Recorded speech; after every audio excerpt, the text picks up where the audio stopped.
নমস্কার, সোজা কথায় আমি মৌপিয়া আপনাদের সবাইকে স্বাগত জানাই।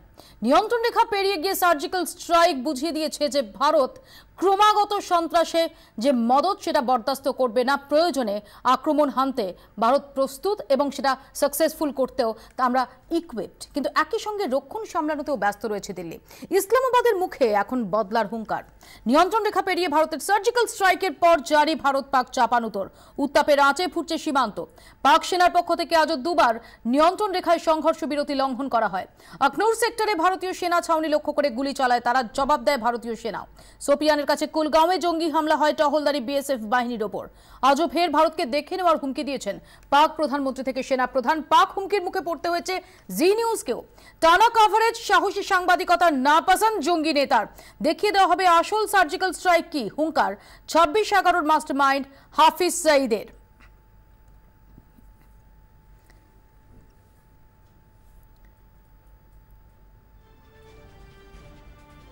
আর এরই মধ্যে আমরা খবর পাচ্ছি মার্কিন প্রেসিডেন্ট পদপ্রার্থী হিলারি ক্লিন্টন তিনি আশঙ্কা করছেন যে কোথাও পাকিস্তানের পরমাণু অস্ত্র জঙ্গিদের হাতে চলে যেতে পারে এবং সেখানে ফিদায়ে অ্যাটাক বারবার পাকিস্তানের পক্ষ থেকে দেখা গেছে এবং যাতে মদত দিয়েছে পাকিস্তান সরকার বা আইএসআই, এমনটাই অভিযোগ। পাকিস্তান আর্মি তাদের হাতে নিউক্লিয়ার সরঞ্জাম, নিউক্লিয়ার অস্ত্র চলে আসতে পারে এমন আশঙ্কা করছেন হিলারি ক্লিন্টন। আত্মঘাতী পরমাণু বোমারও তৈরি করতে পারে জঙ্গিরা, এমনকি আশঙ্কা করছেন হিলারি ক্লিন্টন। আমাদের সঙ্গে সরাসরি রয়েছেন প্রাক্তন সেনা প্রধান জেনারেল শঙ্কর রায়চৌধুরী। জেনারেল রায়চৌধুরী, মৌপি আপনাকে স্বাগত জানাচ্ছি 24 ঘন্টা স্টুডিও থেকে এবং আমাদের সঙ্গে স্টুডিওতে রয়েছেন মেজর জেনারেল কে কে গাঙ্গুলি। মেজর জেনারেল গাঙ্গুলি, স্বাগত আপনাকে। আমি প্রথমে জেনারেল শঙ্কর রায়চৌধুরীর কাছে আসবো। জেনারেল রায়চৌধুরী, হুঙ্কার দিচ্ছে পাকিস্তানও, কতটা সিরিয়াসলি এটাকে নেওয়া দরকার? প্রত্যাঘাতের আশঙ্কা কতটা?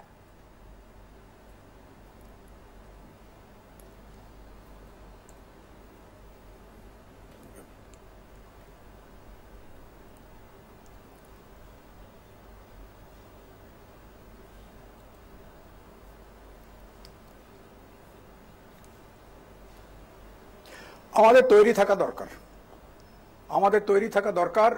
পাকিস্তান হুঙ্কার দিচ্ছে, সে তো স্বাভাবিক, ওর কাছ থেকে ওরা তো হুঙ্কার অনেক দিন ধরে দিয়ে আসছে। তবে আমাদের প্রস্তুত থাকা দরকার। আমরা যা করার করেছি, আমরা এখনকার মতন আমরা স্ট্যান্ড বাই আছি। তবে আমাদের প্রস্তুত থাকা দরকার যদি কোথাও কোনোভাবে পাকিস্তান থেকে তার প্রত্যাঘাত করার প্ল্যান থাকে, যেরকম ধরো আগে বম্বেতে হয়েছিল, সেই টাইপের কোনো প্ল্যান যদি থাকে আমাদের প্রস্তুত থাকা দরকার। এবং এদিকে অত্যন্ত সাবধান থাকা দরকার। ভারতের সর্বত্র কোথায় কিভাবে কে কোথায় করবে সেটা আমাদের জানা নেই। সেটা জানার কথা হচ্ছে আমাদের গোয়েন্দা বাহিনী, পুলিশ বাহিনী ইত্যাদি। তবে আমাদের প্রস্তুত থাকা দরকার। এই যাবৎ জেনারেল রায়চৌধুরী, পাকিস্তানের যে মোডাস অপারেন্ডি দেখা যাচ্ছে, আপনার মতো অনেকেই যেটা বলছেন যে সরাসরি পাকিস্তানের তরফ থেকেও পাল্টা সার্জিক্যাল স্ট্রাইকের আশঙ্কা যতটা না, তার থেকে অনেক বেশি আশঙ্কা থাকছে যে কোথাও ফিদায়ে পাঠিয়ে বা জঙ্গি পাঠিয়ে কোথাও একটা কভার্ট অপারেশন, যেভাবে আপনি 26/11 এর কথা বললেন, অর্থাৎ তাহলে কি পাকিস্তান দায় এড়াতে পারবে? এরকম একটা সুবিধাজনক দিক তাদের জন্য থেকে থাকতে পারে।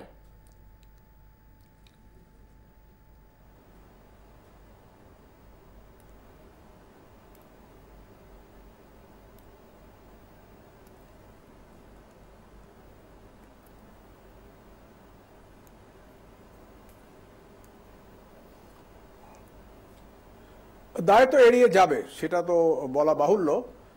দায় তো এড়িয়ে যাবে, সেটা আমাদের জানা উচিত, জেনে থাকা দরকার। এসব নিয়ে আমরা তৈরি থাকবো। দায় এড়াক না এড়াক আমাদের কিছু আসে যায় না।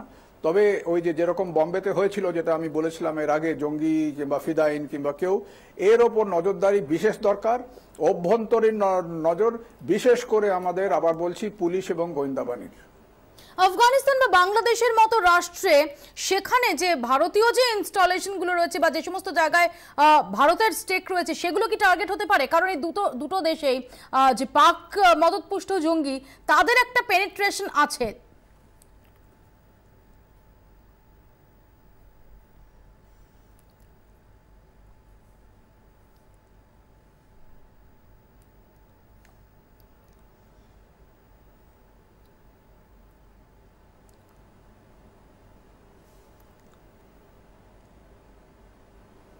অবশ্যই হতে পারে, এবং সে বিষয় নিয়ে নিশ্চয়ই আমাদের সরকার বাংলাদেশ সরকারের সঙ্গে যোগাযোগে আছে, কারণ বাংলাদেশের অভ্যন্তরে যে নিরাপত্তা দেওয়া দরকার সেটার দায়িত্ব তো বাংলাদেশ সরকারের, ইন্ডিয়ান গভর্নমেন্ট সেটা করতে পারে না। সুতরাং এই যোগাযোগ রেখে এবং অন্য যদি কোনো ব্যবস্থা নিতে হয় তারা দুই সরকারে মিলে সেটা করতে হবে, অবশ্যই তাদের সঙ্গে যোগাযোগ দরকার। আমি আসবো জেনারেল রায়চৌধুরী আপনার কাছে, আমি আসবো মেজর জেনারেল গাঙ্গুলির কাছে। মেজর জেনারেল গাঙ্গুলি, হাফিজ সঈদের হুঙ্কার, নওয়াজ শরীফ থেকে রাহিল শরীফ, তাঁদের গলায় হুঁশিয়ারি এবং হিলারি ক্লিন্টনের এই আশঙ্কা প্রকাশ, আপনি এটাকে কতটা গুরুতর বলে ভাবছেন?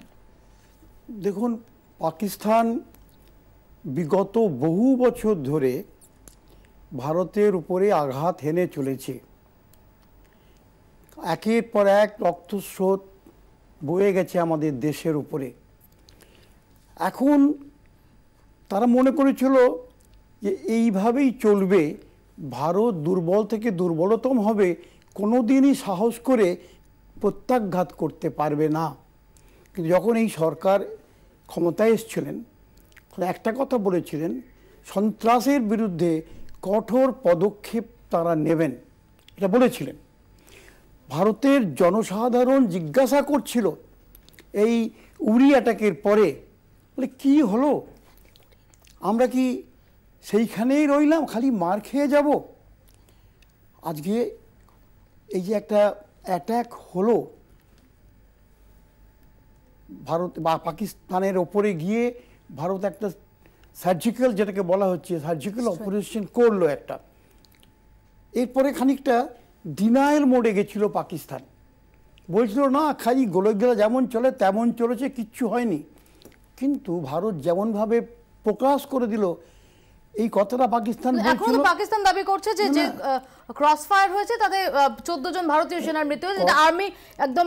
একটু কথা বলিনি একটা পয়েন্টে, এইটা তাদের যে নিজের লোক, যারা দেশের লোক, তাদেরকে বোঝাবার জন্যে যে ভারতের এমন ক্ষমতা নেই, আমরা অনেক শক্তিশালী, এটা কিচ্ছু হয়নি, ভারত জোর করে বাড়িয়ে চালিয়ে বলছে। ভারতীয় সেনা বলেছে যেটা ফেক, যে যখন ভারত এটা বলেছে, তাদের কাছে সমস্ত ডকুমেন্টেশন দিয়েছে, তখন আর পৃথিবীর লোক এটা বিশ্বাস করছে না যে নাথিং হ্যাজ হ্যাপেন্ড।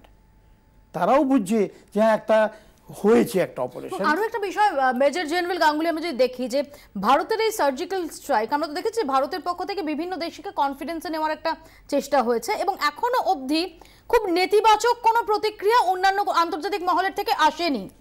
সেই জায়গায় দাঁড়িয়ে পাকিস্তানের উপর কি চাপ আরো বাড়ছে? দেখো, নেতিবাচক নয়, আমি বলবো সমর্থন জাতীয়। Absolutely. চীন কথা বলেছে যে ভারত এবং পাকিস্তানকে বলেছে তোমরা সমঝে যাও, পাকিস্তান সাবধান হও। ভারতকেও বলেছে আলোচনা করো এ বিষয়ে, এইভাবে মারামারি করলে চলবে না। মার্কিন যুক্তরাষ্ট্র তো পাকিস্তানকেই একঘরে করার ব্যবস্থা করেছে। তাহলে পৃথিবীর দক্ষিণ এশিয়াতে দেখুন যতগুলো রাষ্ট্র আছে প্রত্যেকেই ভারতকে সমর্থন করেছে। আমি আসবো মেজর জেনারেল গাঙ্গুলি, আমি আরো একবার চলে যাব জেনারেল শঙ্কর রায়চৌধুরীর কাছে। জেনারেল রায়চৌধুরী, কিন্তু এই সময়টা যখন আপনিও বলছেন যে হুঁশিয়ারি আসছে এবং পাকিস্তানকে একটা প্রত্যাঘাত হয়তো তার যে দেশ তাকে বোঝাতেও করতে হবে, পাক সরকারকে কিছু সিদ্ধান্ত নিতে হবে, সেই জায়গা থেকে এই সময়টা সেটা কতটা অ্যালার্ট থাকার প্রয়োজন, বিশেষ করে যখন সামনেই ফেস্টিভ সিজন, দুর্গাপুজো রয়েছে, দশেরা রয়েছে, ছট পুজো রয়েছে, যেখানে একসঙ্গে অনেক মানুষ একত্রিত হবেন?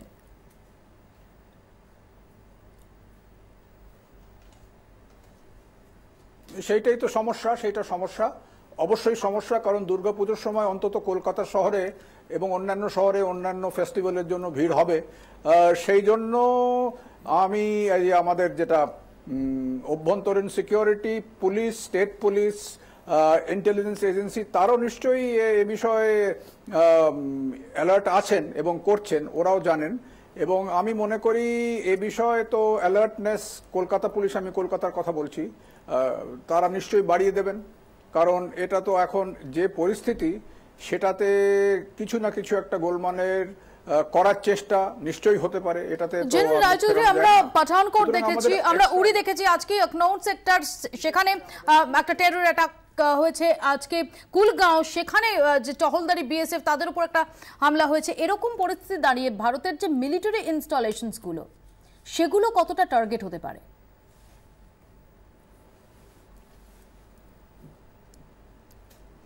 মিলিটারি ইনস্টলেশন যেটা বলা হচ্ছে সেটা তো সবসময় টার্গেট, সেটা তো সবসময় টার্গেট, শত্রুপক্ষে সেটা সবসময় টার্গেট। সে যুদ্ধকাল হোক কিংবা যেটাকে আমরা হট পিস বলি, পাকিস্তানের সঙ্গে তো প্রকৃত শান্তি নেই, আমাদের যেটাকে ইংরেজিতে বলে হট পিস, গরম শান্তি, ইফ ইউ ক্যান, যদি সেরকম কিছু বলা যায়। তো সুতরাং অ্যালার্টনেস আমাদের সবসময় থাকতে হবে এবং আমরা আছি, আমাদের ইনস্টলেশনে গার্ড করতে হবে, আমরা করছি, ভালো করেই করছি।